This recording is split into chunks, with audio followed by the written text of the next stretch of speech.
नमस्कार साथियों। आज के सेशन में हम यूटेट 2025 के लिए एक मॉक टेस्ट लेकर के आए हैं, जिसमें सीडीपी का एक टॉपिक लिया गया है जो कि आरपीडब्ल्यूटी एक्ट 2016 और उसके अंतर्गत स्पेशल एबल्ड लर्नर से संबंधित है, और साथ ही साथ कुछ प्रश्न क्रिएटिव एंड टैलेंटेड चिल्ड्रन के भी रखे गए हैं। तो आइए शुरू करते हैं पहले प्रश्न से। ये रहा पहला प्रश्न आप लोग की स्क्रीन पर। क्वेश्चन है, Which of the following best describes learning difficulties in children? निम्नलिखित में से कौन सा विकल्प बच्चों में सीखने की कठिनाइयों का सही वर्णन करना है? तो आपने पहचानना है कि ऑप्शन ए, बी और सी में से कौन सा एक ऐसा है जो कि आपकी नज़रों में आपको लगता है कि बच्चों के अंदर लर्निंग डिफिकल्टीज को डिस्क्राइब कर रहा है। ऑप्शन ए है a temporary lack of interest in studies. बच्चे जब पढ़ने के लिए बैठते हैं तो ज़रा ज़रा सी देर में वो पढ़ाई से मन हटा लेते हैं अपना। ठीक है ना? तो उसे बोलते हैं टेम्पररी लैक ऑफ इंटरेस्ट। फिर है neurological differences that affect the ability to read, write और कैलकुलेट। तंत्रिका तंत्र संबंधी ऐसी कठिनाई जो कि बच्चे को पढ़ने यानी रीडिंग करने, लिखने और गणित करने यानी गणना करने की क्षमता को प्रभावित करती है। फिर है option number C, poor teaching method only. केवल खराब शिक्षण पद्धतियां बच्चों के लिए लर्निंग डिफिकल्टीज डेवलप करती हैं। या फिर लेजीनेस इन कंप्लीटिंग स्कूल वर्क। बच्चों में गृह कार्य को पूरा करने में जो आलस्य होता है, उसकी वजह से बच्चों को लर्निंग डिफिकल्टीज यानी सीखने की कठिनाइयों का सामना करना पड़ता है।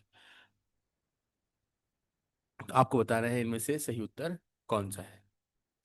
तो देखिए, ऑप्शन ए, ऑप्शन सी और ऑप्शन डी, ये तो ऐसी समस्याएं हैं जिनका निदान घरेलू तौर पर या आसानी से हो जाता है। तो इनको हम लर्निंग डिफिकल्टीज की कैटेगरी में नहीं रखते हैं सामान्यतः। लर्निंग डिफिकल्टीज की कैटेगरी में उन डिफिकल्टीज को रखा जाता है जो कई प्रयासों के बाद भी जिनका सॉल्यूशन नहीं निकाला जा सकता। ठीक है, यानी कि जो एक्चुअल में डिफिकल्टी को डिस्क्राइब कर रहा है। तो neurological differences that affect the ability to read, write and calculate इसका सही उत्तर हो जाएगा। आपने बीएड में लर्निंग डिफिकल्टी नाम से चैप्टर पढ़ा भी होगा। सेकंड क्वेश्चन की तरफ चलते हैं। क्वेश्चन है आपका, एम्पेयरमेंट रेफर्स टू, अशक्तता मतलब शरीर के किसी भी अंग में कुछ कमी का होना, जिसकी वजह से बच्चा या व्यक्ति सामान्य क्रियाकलाप नहीं कर पाता है, उसे अशक्तता कहते हैं। तो ये एम्पेयरमेंट किसे दर्शाता है बताना है आपको। The environment that restrict participation, वह वातावरण जो भागीदारी को सीमित करता है। अ फिजिकल, सेंसरी और कॉग्निटिव लॉस, एबनॉर्मेलिटी, जिसे हम एबनॉर्मेलिटी भी कहते हैं, शारीरिक, संवेदी या फिर संज्ञानात्मक कमी, जिसको हम असामान्यता कहते हैं। ठीक है, तो option number B, option number C की तरफ चलते हैं। तो a social disadvantage due to disability, बच्चे में विकलांगता के कारण सामाजिक जो उसको नुकसान हो रहा है वो उसके लिए असकता काम करेगा। या फिर ऑप्शन डी, या डिफरेंट लर्निंग स्टाइल, केवल सीखने की शैली का अंतर। तो अभी मैंने बताया था आपको कि एम्पेयरमेंट मतलब होता है कि शरीर से संबंधित कोई भी अगर कमी है शरीर मतलब व्यक्ति में, जिसकी वजह से वो सामान्य कार्य नहीं कर पा रहा है, सामान्य क्रियाकलाप क्रियाकलाप नहीं कर पा रहा है, तो उसको हम एम्पेयरमेंट बोलते हैं। तो इसका जो ऑप्शन है वो बी हो जाएगा।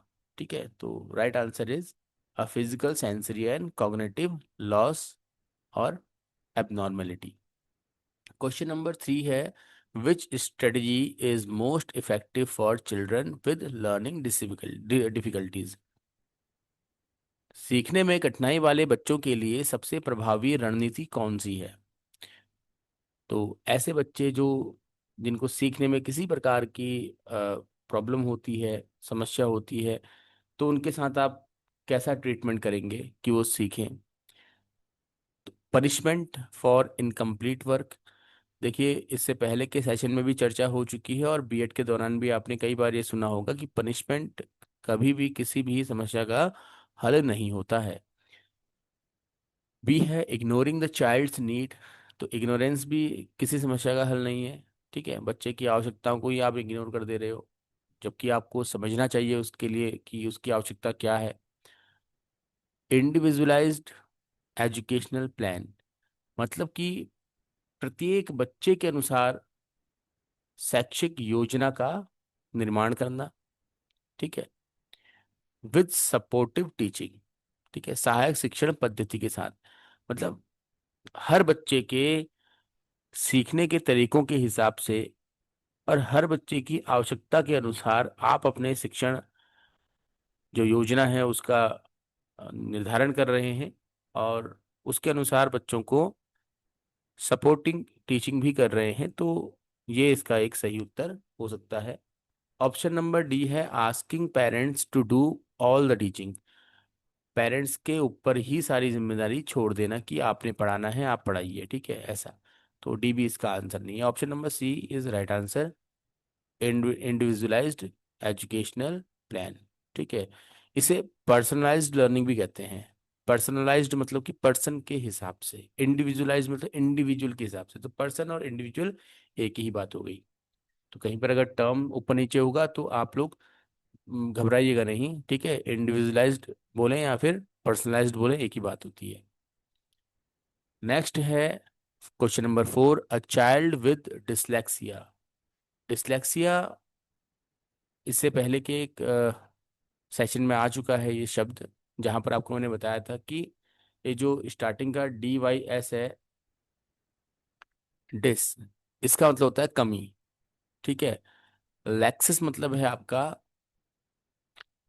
रीडिंग से संबंधित। ठीक है, वैसे लेक्सिस मतलब होता है वर्ड, है ना, शब्द। तो शब्द को पढ़ने की जो समस्या है बच्चे की, पढ़ने में जो कठिनाई होती है, उसे बोलते हैं डिसलेक्सिया। राइट। ऐसे ही डिस कैलकुलिया होगा तो कैलकुलेशन की जो कमी है या कैलकुलेशन की जो कठिनाई है बच्चे के लिए, उसे डिसकैलकुलिया कहता है। ठीक है, ऐसे ही डिसग्राफिया होगा। ग्राफ मतलब होता है, ग्राफ बनाए जाते हैं ना। ठीक है, लिपि को प्रदर्शित करते हैं। तो लेखन संबंधी जो दिक्कत बच्चे को होती है, राइटिंग संबंधित जो होती है, तो वो आपका डिसग्राफिया हो जाता है। तो डिस मतलब होता है कमी, और उसके आगे जो टर्म जुड़ गया उसका अगर आपको रूट मीनिंग पता हो तो फिर आप इसका उत्तर निकाल सकते हैं आसानी से। तो यहाँ पर क्या है आपका, हेयरिंग साउंड नहीं, reading and recognising word yes. तो वर्ड को रिकॉग्नाइज और रीड करने की समस्या जो है उसको ही डिसलेक्सिया कहा जाता है। तो ये इसका सही उत्तर हो जाएगा। आगे बढ़ते हैं, प्रश्न संख्या 5 की तरफ चलते हैं। तो ये रहा क्वेश्चन नंबर 5, आप लोगों की स्क्रीन पर देखिए और पढ़िए। इंक्लूसिव एजुकेशन मीन्स क्या है, मतलब इंक्लूसिव एजुकेशन का इससे पहले 2 सेशन हो चुके हैं ऑलरेडी। तो मुझे नहीं लगता है कि इनमें से कोई भी ऑप्शन आप लोगों को तंग करेगा ये आंसर बताने में। तो separate schools for children with impairment. तो इंक्लूसिव एजुकेशन, इंक्लूसिव मतलब होता है एक जगह पर इकट्ठा कर देना। ठीक है, तो इंक्लूसिव में सेपरेट तो नहीं करेंगे हम, है ना। Teaching all children together with proper support. तो यहाँ पर टुगेदर वर्ड यूज कर रहा है ना, ऑल टुगेदर, तो इकट्ठा कर दे रहा है। तो ये आपका सही उत्तर हो सकता है। Focusing only on academic success, ये कोई ऑप्शन से संबंधित बात ही नहीं है, मतलब टॉपिक संबंधित बात ही नहीं कर रहा।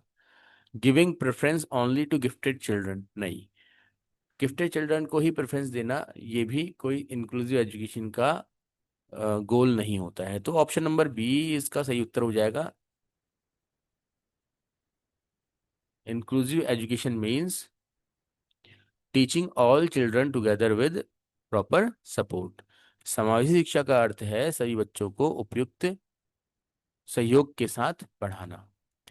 The rights of person with disability RPWD act 2016 recognises how many specified difficulties.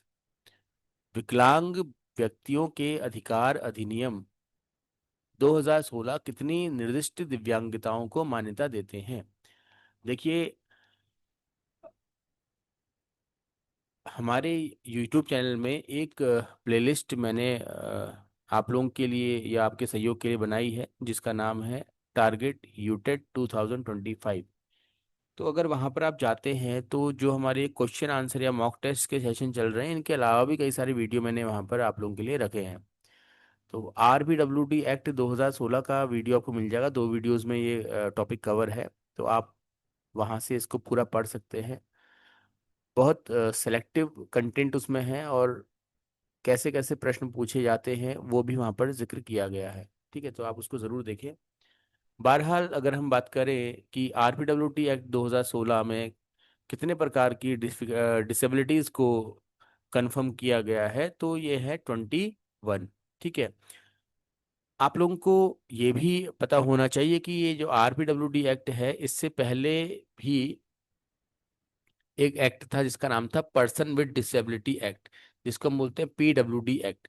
तो आपके लिए एक प्रश्न है कि ये PWD एक्ट किस वर्ष आया था। तो PWD एक्ट यानी पर्सन विद डिसेबिलिटी एक्ट किस ईयर में आपका इंट्रोड्यूस किया गया था, आपने बताना है। ठीक है, और वहां पर कितने प्रकार की डिफिकल्टीज को आइडेंटिफाई किया गया था। ठीक है, तो जिनको भी पता हो वो कमेंट बॉक्स में आंसर दे सकते हैं। आगे बढ़ते हैं। Which of the following is a new category added in RPWD act 2016। बहुत अच्छा प्रश्न है, और आशा करता हूं कि आप लोगों को ये पता होगा। अदरवाइज जिसने ये RPWD एक्ट नहीं पढ़ा है, सिर्फ PYQs पर ही वो आधारित है या ऊपर ही ऊपर पढ़ रहे हैं, तो ये मेरी गारंटी है कि इस प्रश्न का उत्तर शायद आपके पास ना हो। ठीक, बताना है फिर आपको इनमें से कौन सा आंसर है। मैं फिर से बोल रहा हूँ कि बहुत आसान है, 99% आप में से जानते ही होंगे इसका आंसर क्या है। ठीक है, देखो, ब्लाइंडनेस पहले से ही था। अंधापन आप पहले से जानते हैं, अंधेपन के बारे में, है ना। कुष्ठ रोग के बारे में हम बहुत पहले से जानते हैं। और हम ये बहरेपन के बारे में भी जानते हैं, यानी कि हेयरिंग इम्पेयरमेंट भी जानते हैं। तो नया जो जुड़ा है RPWD एक्ट में, वो है आपका इनमें से एसिड अटैक विक्टिम। तो एसिड अटैक विक्टिम एक ऑप्शन जो है, वो जो RPWD एक्ट 2016 है उसमें बाद में जोड़ा गया है। तो आंसर हो जाएगा आपका बी, एसिड अटैक विक्टिम। चलते हैं क्वेश्चन नंबर 8 की तरफ। Under the RPWD act, children with benchmark disabilities are entitled to.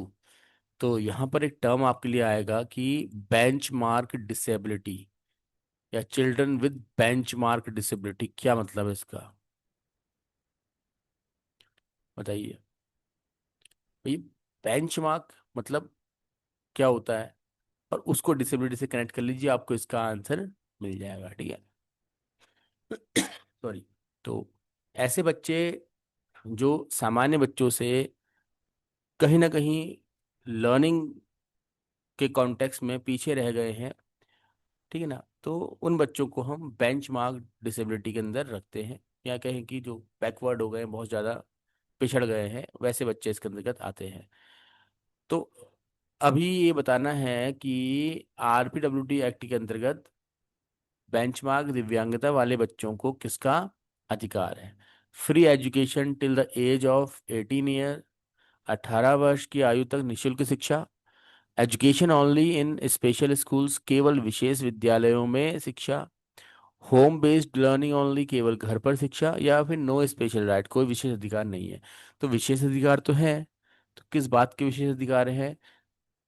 Home based learning के हैं, एजुकेशन इन स्पेशल स्कूल के हैं, या फिर free education till the age of 18 years. तो ये एक अच्छा प्रश्न है, कंफ्यूज कर सकता है एग्जाम में अगर आएगा तो। ठीक है, तो आप इसका आंसर दीजिएगा, और आंसर देने के बाद ही फिर देखिएगा कि राइट आंसर क्या है। तो इसका जो आंसर है वो है आपका option number A, free education till as of 18 year, 18 वर्ष की आयु तक निशुल्क शिक्षा, ये इसका सही उत्तर है। सामान्यतः RTE एक्ट के अंतर्गत 6 से 14 वर्ष के बच्चों को, मतलब from the age of 6 to 14, free and compulsory education देने की बात कही गई है। लेकिन वो जो एज है, वो जो बेंचमार्क डिसेबिलिटी वाले जो बच्चे हैं, यानी कि जो कहीं कि पिछड़ गए हैं बच्चे पढ़ने में, उन बच्चों के लिए वो जो एज है वो 18 रख दी गई है। ठीक है, तो RPWD एक्ट के अंदर जो बच्चे आ रहे हैं उन सभी के लिए वो जो एज है वो 14 से बढ़ा करके 18 वर्ष रखी गई है। ठीक है। और नई शिक्षा नीति के अंतर्गत अब निशुल्क शिक्षा का जो क्राइटेरिया है उसे 3 वर्ष से लेकर के 18 वर्ष तक करने की सिफारिश की गई है, अभी लागू नहीं किया गया है। ठीक है ना। तो ये तो एनपीई के बारे में था, उस पर अभी हमको बात नहीं करनी है फिलहाल। अगर हम बात करेंगे CWSN के लिए, तो चिल्ड्रन विद स्पेशल नीड के लिए, तो 18 वर्ष तक के आयु तक उनको निःशुल्क शिक्षा देने की बात की गई है, उनका अधिकार है। आगे बढ़ते हैं। According to RBW act 2016, what percentage of reservation is provided in higher educational institution. बड़ा अच्छा क्वेश्चन है ये, अगर पढ़ा होगा तो अच्छी बात है, नहीं तो फिर ये मार्क्स गए आपके। हायर एजुकेशन इंस्टीट्यूशन में कितने परसेंट का ऐसे बच्चों को रिजर्वेशन मिला हुआ है, तो बताना आपका 1%, 2%, 5% एंड 7%। तो दीजिए आंसर आप लोग कमेंट बॉक्स में। ठीक है। तो इसका जो सही उत्तर है वो है आपका ऑप्शन नंबर सी, 5%। तो 5% रिजर्वेशन आपका रखा गया है CWSN के लिए। ठीक है, यानी कि चिल्ड्रन विद स्पेशल नीड के लिए। कहाँ पर? हायर एजुकेशन में। याद रखना है कहाँ रखा गया है, हायर एजुकेशन में। ठीक है। फिर है creative learners often face problem in school because. सृजनात्मक शिक्षार्थियों को विद्यालयों में अक्सर समस्याएं होती हैं। क्यों होती हैं समस्याएं, क्या कारण है ऐसा? तो ऑप्शन बता रहे हैं आपके सामने कि क्योंकि दे डिसलाइक न्यू आइडियाज, क्योंकि वो नए विचारों को पसंद करते ही नहीं है। तो आप जानते हैं कि क्रिएटिव लर्नर जो होते हैं या क्रिएटिव जो पर्सन होता है वो हमेशा नए आइडियाज को ही प्रेफर करते हैं। तो ये तो ऑप्शन गलत हो गया। They ask too many questions and deviate from routine. वो बहुत सारे क्वेश्चंस करते हैं और जो एक रूटीन है पढ़ाई का उससे वो डेविएट हो जाते हैं, मतलब कि हट जाते हैं। ठीक है। तो अब जैसे माना प्रश्न, बच्चों बच्चों के सामने एक टॉपिक चल रहा था भारत की राजधानी, बात चल रही थी दिल्ली पर। अब उनके मन में प्रश्न आया यार कि भारत की राजधानी दिल्ली क्यों बनी। ठीक है। फिर वो चले गए इतिहास में कि अच्छा दिल्ली इस वर्ष बनी थी, अच्छा इससे पहले कहाँ थी, कलकत्ता थी। ठीक है, तो ऐसे क्या कारण रहेगी कलकत्ता दिल्ली में?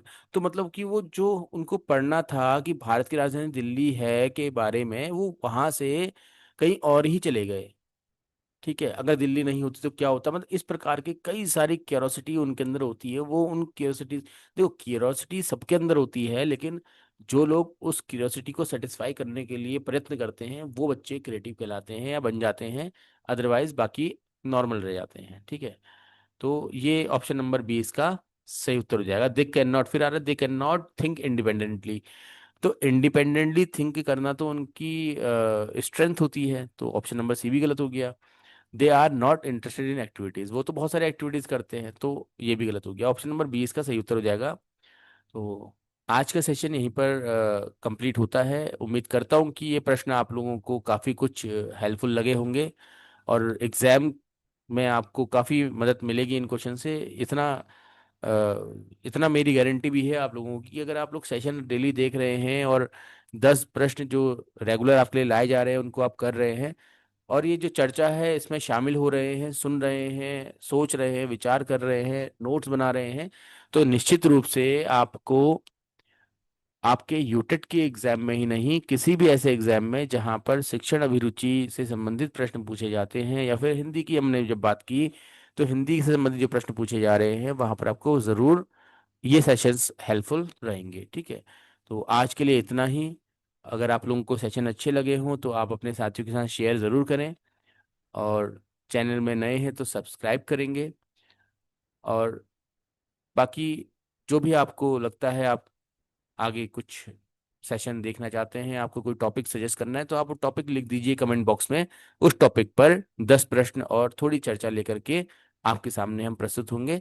तब तक के लिए धन्यवाद। आपका दिन शुभ हो।